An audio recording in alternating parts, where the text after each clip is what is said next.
الحمد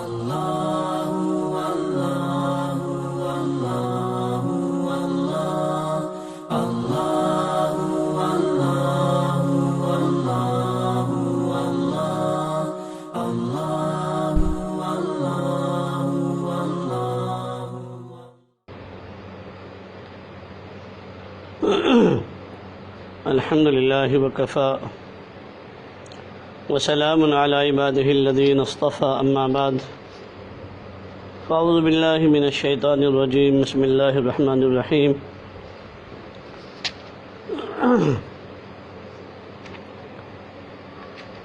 آج دعا کی قبولیت کے طریقے کہ دعا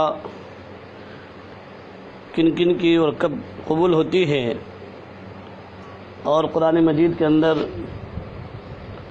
دعا کی قبولیت کے طریقے بتلائے گئے ہیں۔ ہمارے حضرت جی دامت برکاتہم نے اپنی مجالس فقیر کے اندر فرمایا ہے کہ قرآن تو ایک ایسی کتاب ہے جو دلوں پر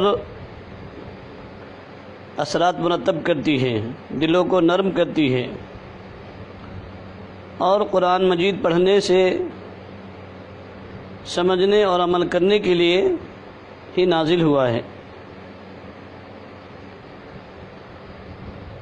لیکن آج ہم نے اس کو صرف غلافوں میں بند کر کے زینت کے لیے ایک رسمی طور پر رکھ لیا ہے، لیکن قرآن مجید غلافوں میں بند کرنے کے لیے اور صرف تارقوں کی زینت بننے کے لیے نہیں آیا ہے۔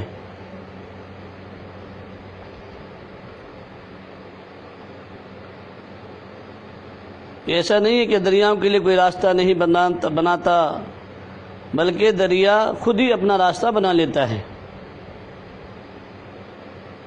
ہمارے حضرت کے مرشد عالم حضرت غلام حبیب صاحب رحمۃ اللہ علیہ فرمایا کرتے تھے کہ دریاؤں کے لیے کوئی راستہ نہیں بناتا، بلکہ دریا خود ہی اپنا راستہ بنا لیتا ہے۔ ایسی قرآن مجید اللہ تعالیٰ کی رحمتوں کا وہ دریا ہے کہ یہ بھی دلوں کے اندر خود راستہ بناتا اور دلوں میں اترتا چلا جاتا ہے۔ اور قرآن کریم جس رات میں نازل ہوا، تو آپ سب جانتے ہیں کہ وہ رات 1000 مہینوں سے افضل قرار دی گئی، جو اسی ماہ مبارک کے اندر آنے والی رات شب قدر کی رات ہوگی۔ اس کو قرآن مجید کے اندر اللہ رب العزت نے اعلان کیا ہے، انا انزلناہ فی لیلۃ القدر وما ادراک ما لیلۃ القدر لیلۃ القدر خیر من الف شہر، کہ وہ 1000 مہینوں سے بہتر رات ہے، اور اسی رات کے اندر قرآن کریم کا نزول ہوا۔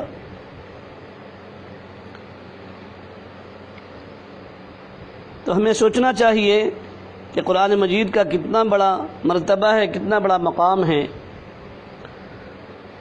ہمارے حضرت تو فرماتے ہیں قرآن مجید کو چھونا عبادت، اس کا دیکھنا عبادت، اس کا پڑھنا عبادت، اور اس پر عمل کرنا دنیا کی سب سے بڑی عبادت ہے۔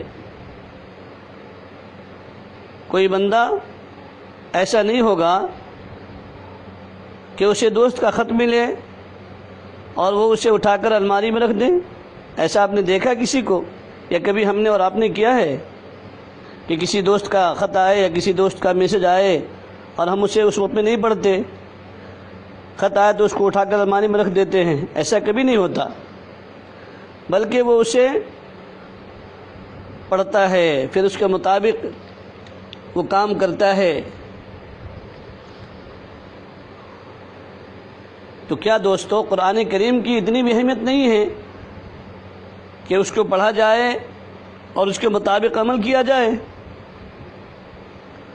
اگر ہم اس کی اہمیت کو جانتے ہیں، تسلیم کرتے ہیں، تو پھر اس کو سمجھنے کی کوشش ہم کیوں نہیں کرتے؟ اور یہ مہینہ تو خصوصی رحمتوں کا مہینہ ہے، رحمتوں کے نزول کا، برکتوں کے نزول کا اور مغفرت کا، نیکیوں کے سیزن کا مہینہ ہے، اور قرآن کریم کو خاص لگاؤ ہے اس مہینے سے، اس لیے تو اللہ کے رسول صلی اللہ علیہ وسلم رمضان المبارک کے اندر حضرت جبرائیل امین کے ساتھ میں دور کیا کرتے تھے قرآن کریم کا۔ تو تمام کی تمام آسمانی کتابیں رمضان کے مہینے میں ہی نازل کی گئی، تو اس اعتبار سے یہ مہینہ بھی خاص مہینہ ہے۔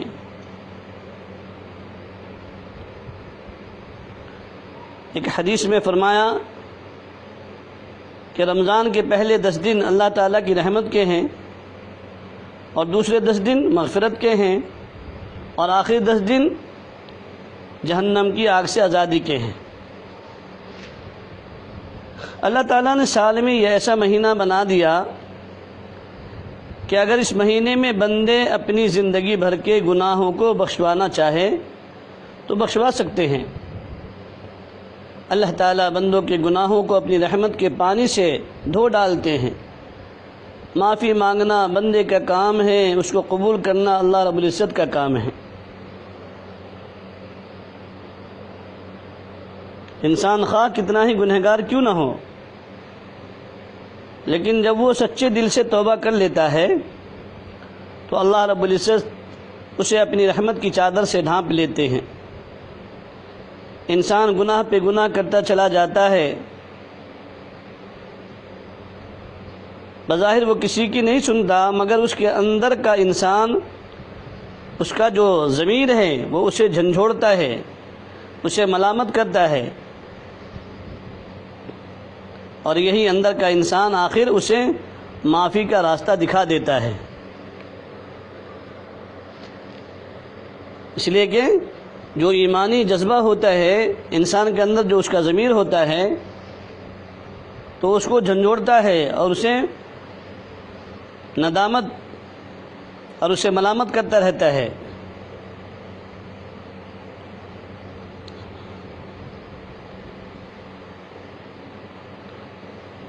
اللہ رب العزت نے اس مہینے کے اندر شیطان کو مردود قرار دیا، تو پھر اس نے چیلنج بھی کیا نا کہ اے اللہ میں تیرے بندوں کو ورغلاؤں گا، بہکاؤں گا، حتیٰ کہ وَلَا تَجِدُ أَكْثَرَهُمْ شَاكِرِينَ، تو اکثر لوگوں کو شکر گزار نہیں پائے گا۔ تو اللہ تعالیٰ کی رحمت بھی جوش میں آ گئی اور فرمایا مجھے اپنی عزت و جلال کی قسم، جب بھی وہ اپنے گناہوں پر نادم ہو کر مجھ سے معافی مانگیں گے، یعنی میرے بندے اپنے گناہوں پر نادم ہو کر، شرمندہ ہو کر مجھ سے معافی مانگیں گے، میرے آگے گردن جھکائیں گے تو میں انہیں بخش دوں گا۔ ہمارے حضرت فرماتے ہیں نا کہ یہ حقیقت ہے کہ ہمارے مانگنے میں کمی ہوتی ہے لیکن اللہ کے دینے میں کمی نہیں ہوتی۔ ہمارے حضرت ہمیشہ اس بات کو فرمایا کرتے ہیں کہ ہمارے مانگنے میں تو کمی ہو سکتی ہے لیکن اللہ کے دینے میں کمی نہیں ہو سکتی۔ ایک دفعہ مجنوں کا باپ اسے پکڑ کر کعبے میں لے گیا اور اسے کہا کہ تم لیلا کی محبت سے توبہ کرو۔ تو معلوم ہے مجنوں نے اس طرح سے معافی مانگی۔ مجنوں کیسے معافی مانگ رہا ہے، اس کا انداز دیکھیں کہ اے اللہ میں تمام گناہوں سے معافی مانگتا ہوں لیکن لیلا کی محبت سے معافی نہیں مانگ سکتا۔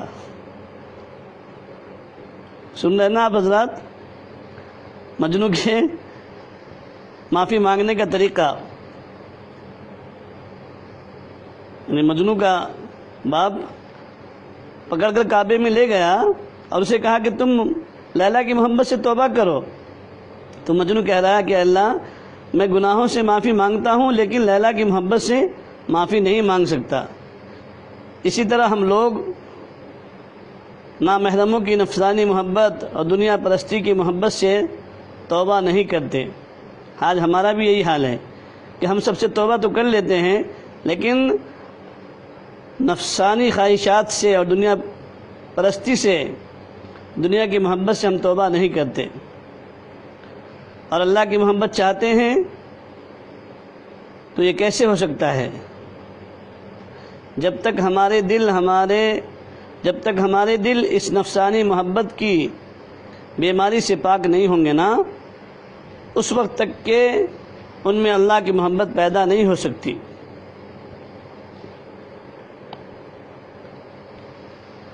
اب دعا کی قبولیت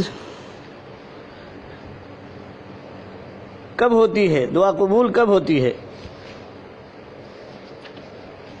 حدیثوں میں آتا ہے کہ افطاری کے وقت میں دعا قبول ہوتی ہے۔ حضور صلی اللہ علیہ وسلم نے فرمایا کہ 3 دعائیں ایسی ہیں کہ جن کے مقبول ہونے میں کسی طرح کا شبہ نہیں ہے، یعنی 3 لوگوں کی دعائیں قبول ہوتی ہی ہوتی ہے۔ مسافر کی دعا جب سفر میں ہو تو اس کی دعا اللہ قبول کرتے ہیں۔ مظلوم کی دعا، یعنی جس پر ظلم کیا جائے وہ مظلوم، تو مظلوم کی دعا کو بھی اللہ تبارک و تعالیٰ فوراً قبول کر لیتے ہیں۔ والدین کی دعا اپنی اولاد کے لیے، والدین اگر دعا کرے یا بد دعا کرے اپنی اولاد کے حق میں تو اللہ تبارک و تعالیٰ فوراً قبول کر لیتے ہیں۔ مظلوم کی دعا بھی فوراً قبول، مسافر کی دعا بھی فوراً قبول، اور والدین کی دعا بھی اپنی اولاد کے حق میں فوراً قبول ہو جاتی ہے۔ ابو داؤد شریف کے اندر یہ روایت موجود ہے۔ ایک روایت میں آتا ہے کہ 3 دعائیں ایسی ہیں جو لازمی قبول ہوتی ہیں، ہے نا؟ روزہ دار کی دعا افطار کرنے سے پہلے تک، یعنی افطار کے وقت میں روزہ دار کی دعا وہ قبول ہوتی ہے۔ مظلوم کی دعا جب تک کہ اسے نصرت و مدد نہ دی جائے، یعنی مظلوم کی دعا بھی جب تک کہ کوئی اس کی نصرت اور مدد نہ کرے اس وقت تک کہ اس کی دعا قبول ہوتی ہے۔ مسافر کی دعا جب تک کہ وہ اپنے گھر واپس آئے، یعنی جب تک کہ مسافر اپنے گھر واپس نہیں لوٹتا اس وقت تک کہ اس کی دعا قبول ہوتی ہے۔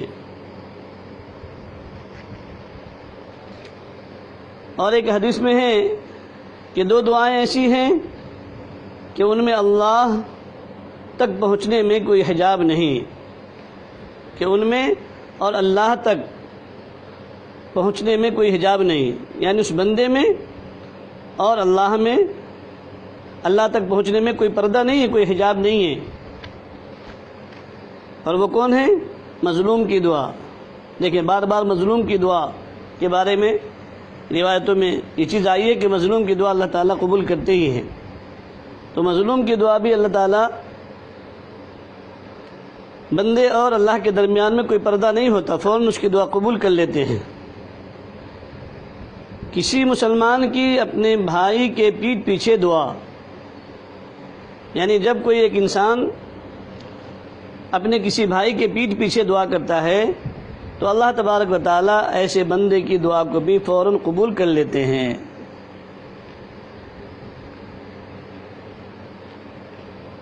مثال کے طور پر کوئی بزرگ، کوئی ولی یہ کہہ دے کہ مجھے معلوم ہے کہ آپ اس وقت جو بھی دعا مانگیں گے وہ قبول ہوگی، تو ہم بڑے اہتمام سے ان کی بات مان کر دعائیں مانگیں گے نا۔ اگر کسی بزرگ نے، کوئی اللہ والے نے ہم سے کہہ دیا کہ مجھے معلوم ہے کہ آپ اس وقت جو بھی دعا مانگیں گے وہ قبول ہوگی، تو ہمیں بڑا اس کا اہتمام ہوتا ہے اور ان کی بات کر ہم دعا مانگیں گے کہ نہیں بھائی یہ وقت قبولیت کا ہے اور فلاں اللہ والے نے فلاں نے کہا ہے۔ لیکن سوچے تو صحیح کہ حضور صلی اللہ علیہ وسلم جو کہ سید الانبیاء ہیں، آپ صلی اللہ علیہ وسلم کی کہی ہوئی بات تو 100% سچی ہوگی نا۔ لہذا حدیث پاک کے مطابق روزہ دار کی افطار سے پہلے خود دعا کرنی چاہیے، روزہ دار کو افطار سے پہلے خود دعا کرنی چاہیے، اس لیے کہ اللہ ہر بندے کی دعا کو قبول کرتے ہیں، اور نبی علیہ الصلوۃ والسلام نے ضمانت دی ہے، نبی علیہ الصلوۃ والسلام نے فرمایا ہے، تو اس میں کوئی شک شبہ ہے ہی نہیں۔ اور ہمارا حال یہ ہے کہ افطار کے وقت میں ہی ہم دعا کرنا بھول جاتے ہیں، یہاں تک کہ افطاری کی تیاری میں، اور ہماری ماں بہنیں افطاری کے بنانے میں، پکانے میں اور کچن میں اتنی مشغول ہو جاتی ہیں کہ ان بیچاریوں کو دعا کرنے کا موقع ہی نہیں ملتا، اور ہمارے بھائیوں کو افطاری کے سجانے میں اور دسترخوان کے سجانے کے اندر جو ہے نا اتنا وقت چلا جاتا ہے کہ افطار کرنے کی دعا تک بھی وہ بھول جاتے ہیں۔ اللہ ہم سب کو ایسے وقت کی دعاؤں کا اہتمام کرنے کی اور مانگنے کی توفیق عطا فرمائے۔ دیکھو ہمارا حضرت فرماتے ہیں نا کہ اگر کچھ لوگ کسی سخی کے دروازے پر چل کر جائیں تو انہیں واپس نہیں کرتا، تو جو سخیوں کا سخی ہے یعنی سخیوں کو عطا کرنے والا ہے، کیا وہ ہماری معافی قبول نہیں کرے گا؟ کرے گا نا بھائی؟ ہاں،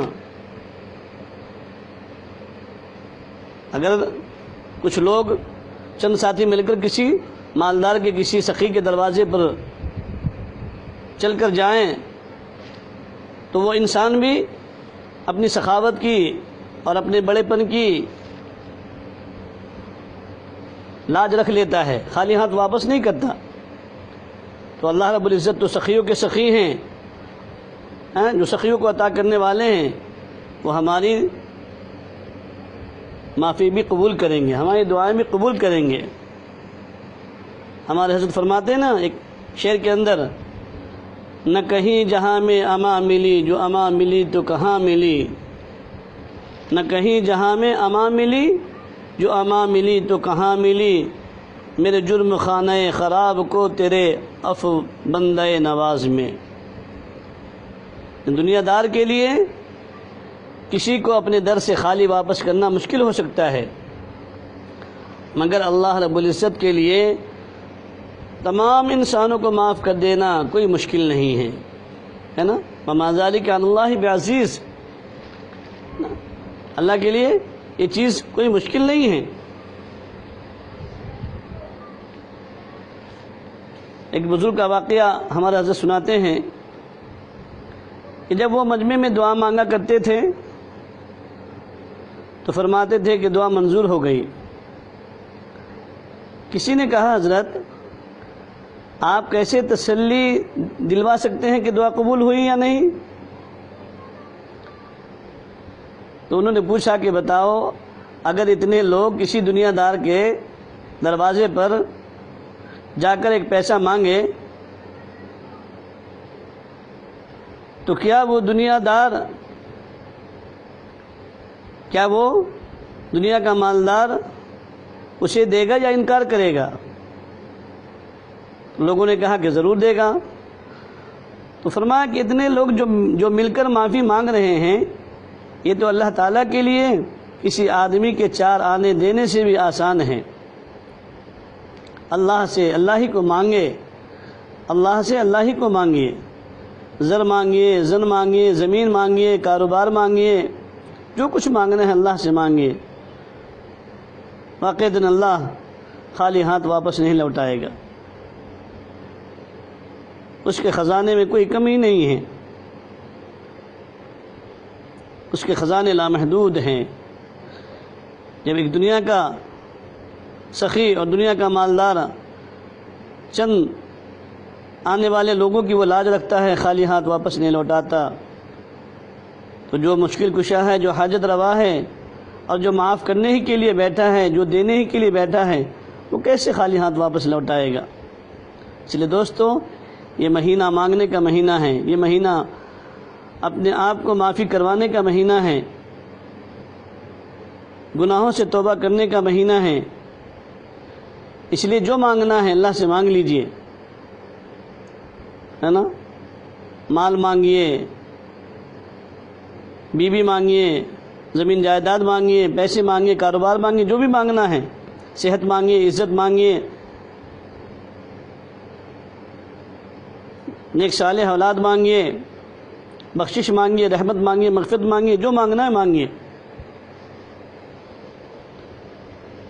مانگنے والے تو بہت ہیں، مگر اللہ سے اللہ کو مانگنے والے بہت تھوڑے ہیں۔ ہمارے حضرت فرماتے ہیں کہ مانگنے والے تو بہت ہیں، مگر اللہ سے اللہ کو مانگنے والے بہت تھوڑے ہیں۔ حضرت فرماتے ہیں کہ زندگی میں ہمارے نفس اور شیطان کے ساتھ جنگ ہے، لیکن فتح انشاءاللہ ہمارے قدم چومے گی۔ جب ہم یہ دعا مانگتے ہیں کہ اے اللہ ہمیں کلمے پر موت نصیب کرنا، تو اس کا مطلب یہی ہے کہ ہم اللہ تعالیٰ سے یقینی فتح مانگتے ہیں، تاکہ ہمارا جو دشمن ہے نا شیطان، وہ ناکام و نامراد ہو جائے اور کلمے پر موت نصیب ہو جائے۔ کلمے پر موت کی تمنا تمام صالحین کی ہوا کرتی ہے، اس لیے وہ ہمیشہ اس کے لیے دعا کرتے رہتے ہیں۔ اللہ تعالی ہم سب کو بھی کلمے پر موت نصیب فرمائے، کلمے والی موت اللہ ہم سب کو نصیب فرمائے۔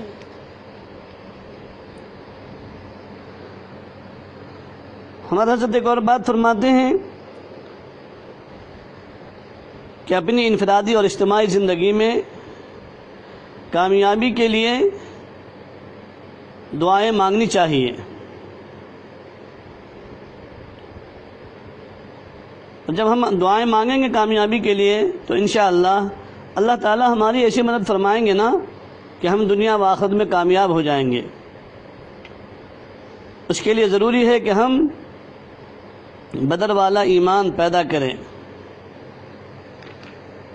بدر والا ایمان پیدا کریں۔ ہمارا حضرت فرماتے ہیں فضائے بدر پیدا کر فرشتے تیری نصرت کو، فضائے بدر پیدا کر فرشتے تیری نصرت کو، اتر سکتے ہیں گردوں سے قطار اندر قطار اب بھی۔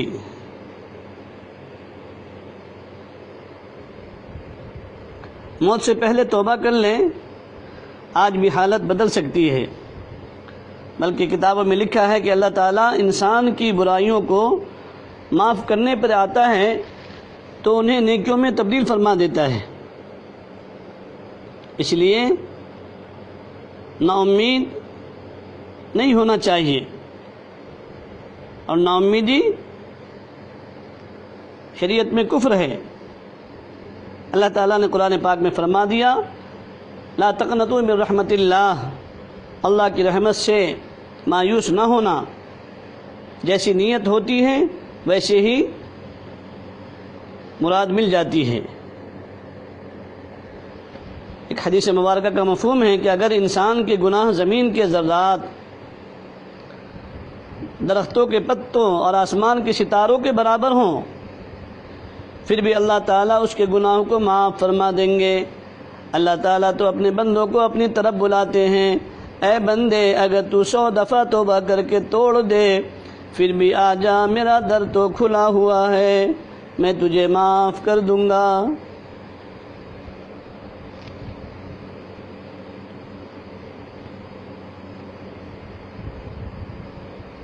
کیا ہے حدیث کا خلاصہ؟ اللہ فرماتے ہیں کہ اگر انسان کے گناہ زمین کے ذرات، درختوں کے پتوں اور آسمان کے ستاروں کے برابر ہوں، پھر بھی اللہ تعالیٰ اس کے گناہوں کو معاف فرما دیں گے۔ اللہ تعالیٰ تو اپنے بندوں کو اپنی طرف بلاتے ہیں، اے بندے اگر تو 100 دفعہ توبہ کر کے توڑ دے پھر بھی آ جا، میرا در تو کھلا ہوا ہے، میں تجھے معاف کر دوں گا۔ اللہ اکبر کبیرہ۔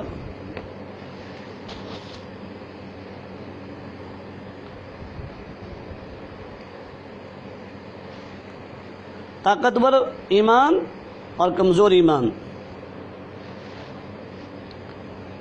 جب اللہ تعالیٰ چاہتا ہے تو ناقابل تسخیر قلعے کو میں بھی فتح کروا دیتا ہے۔ بنو قریظہ کے یہودی اپنے ہاتھوں سے اپنے قلعے کو گراتے اور خراب کرتے تھے۔ یہی فتوحات نبی کریم صلی اللہ علیہ وسلم کی برکات ہیں۔ اتر کر حرا سے سوئے قوم آیا اور ایک نسخہ کیمیا ساتھ لایا، وہ بجلی کا کڑکا تھا یا صوت ہادی، عرب کی زمین جس نے ساری ہلا دی۔ تو جو انسان اللہ رب العزت سے ڈرتا ہے اور اس کے حکموں کے مطابق زندگی گزارتا ہے تو کامیاب ہو جاتا ہے۔ رمضان المبارک کے مہینے کا مطلب ہے کہ ہم اپنی پہلی زندگی کا جائزہ لیں اور محاسبہ کریں، اپنی زندگیوں میں انقلاب برپا کریں، دوستو ایمان کی طاقت کے بارے میں مثال بیان کرتے ہوئے ہمارے حضرت فرماتے ہیں اگر ایک کراٹے کا ماہر جوان ہو تو وہ اپنی بہادری سے 10 بندوں کا مقابلہ کرے گا، اور اگر ایک ٹی بی کا مریض ہو تو وہ ایک بندے کا بھی مقابلہ نہیں کر سکے گا۔ یہی طاقتور ایمان اور کمزور ایمان کے درمیان فرق ہے کہ جیسے ایک کراٹے کا ماہر جوان وہ اپنی بہادری سے 10 بندوں کا 10 انسانوں کا مقابلہ کر سکتا ہے، اور اگر ایک مریض جو کہ ٹی بی کا مریض ہو تو وہ ایک بندے سے بھی مقابلہ نہیں کر سکتا۔ یہی طاقتور ایمان اور کمزور ایمان کے درمیان فرق ہے۔ جتنا انسان گناہوں سے بچتا ہے اتنا اس کا ایمان قوی ہوتا ہے۔ یہ بھی ایک خوب اچھی طرح ذہن نشی کر لیں کہ گناہوں سے ایمان کمزور ہوتا ہے، اور جو انسان گناہوں سے بچتا ہے اتنا ہی زیادہ اس کا ایمان قوی ہوتا ہے، حتیٰ کہ اگر انسان گناہ کرنا چھوڑ دے تو اللہ تعالیٰ اس کی دعاؤں کو ہمیشہ قبول فرماتے ہیں۔ اللہ اکبر کبیرہ، اللہ اکبر کبیرہ۔ اللہ ہم سب کو گناہوں کی ایسی نفرت ہمارے دلوں میں ڈال دے جیسے کہ ہم سور، کتے، بلی مرے ہوئے ہمارے سامنے آ جائیں تو جیسے ہم ان مرے ہوئے سے گھن کرتے ہیں، نفرت کرتے ہیں، اللہ ہمارے دلوں میں گناہوں کی نفرت بھی اسی طریقے سے ڈال دے۔ تو رمضان کا ایک ایک لمحہ برکتوں سے بھرا ہوا ہے، شاید اللہ تعالی ہماری زندگیوں کو نیکیوں سے سجا دے۔ رمضان میں اللہ تعالیٰ بھی نیکیوں کے ریٹ بڑھا دیتے ہیں۔ ہمارے حضرت فرماتے ہیں کہ رمضان میں اللہ تعالیٰ نیکیوں کا بھاؤ، نیکیوں کا ریٹ بڑھا دیتے ہیں، گویا کہ جنت کی سیل لگا دیتے ہیں۔ ہمارے حضرت فرماتے ہیں کہ اللہ تعالیٰ جنت کی سیل لگا دیتے ہیں۔ دیکھا نا آپ نے کہ سیل لگتے ہیں کپڑے کے، کبھی جوتے کے، کبھی گاڑیوں کے، کبھی فلاں کے، تو ایسی اللہ تعالیٰ بندوں کے لیے جنت کی سیل لگا دیتے ہیں کہ پورا سال تو ہم یوں ہی ضائع کر دیتے ہیں، اگر رمضان المبارک کے چند دن ہی محنت سے گزار لیں تو شاید یہی لمحات آخرت میں نجات کا ذریعہ بن جائیں۔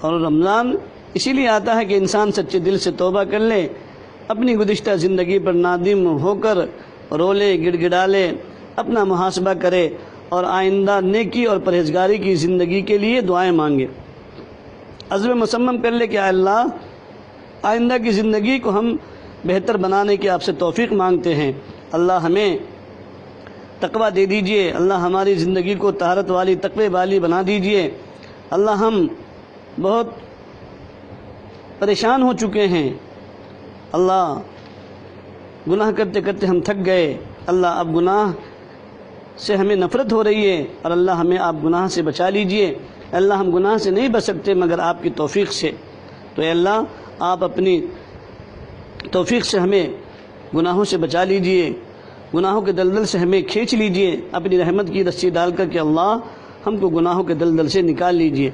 جب ہم اللہ سے اس انداز سے دعائیں کریں گے تو دوستو اللہ ہماری دعائیں قبول کرے گا۔ اللہ تبارک و تعالی ہم سب کو دعا کی قبولیت کے وقت میں اللہ ہم سب کو خوب دعا مانگنے کی توفیق عطا فرمائیں، خاص طور سے جیسے کہ آیا کہ افطار کے وقت میں، سحر کے وقت میں، تہجد کے وقت میں، اور جمعہ کی نماز کے وقت، اور بہت سارے اوقات بتلائے گئے ہیں دعا کی قبولیت کے۔ ان اوقات میں اللہ تبارک و تعالی ہم سب کو دعا مانگنے کی توفیق عطا فرمائے، اور یہ تو پورا مہینہ اور اس مہینے کا ایک ایک لمحہ، ایک ایک ساتھ بڑی قیمتی ہے ہم سب کے لیے، اس لیے اس کا ایک دن، ایک منٹ بھی ہم ضائع کیے بغیر اللہ سے لو لگاتے ہوئے اللہ سے معافی مانگیں، اور ساری انسانیت کے لیے، ساری امت کے لیے بخشش، مغفرت، اور اس وقت کے اندر جو وائرس کی وبا پھیلی ہوئی ہے اس سے ساری انسانیت کے لیے اور ساری امت کے لیے نجات کی بھی اللہ تعالیٰ سے دعا کریں۔ اللہ تبارک و تعالی ہم سب کو عمل کی توفیق نصیب فرمائے۔ وما علینا الا البلاغ۔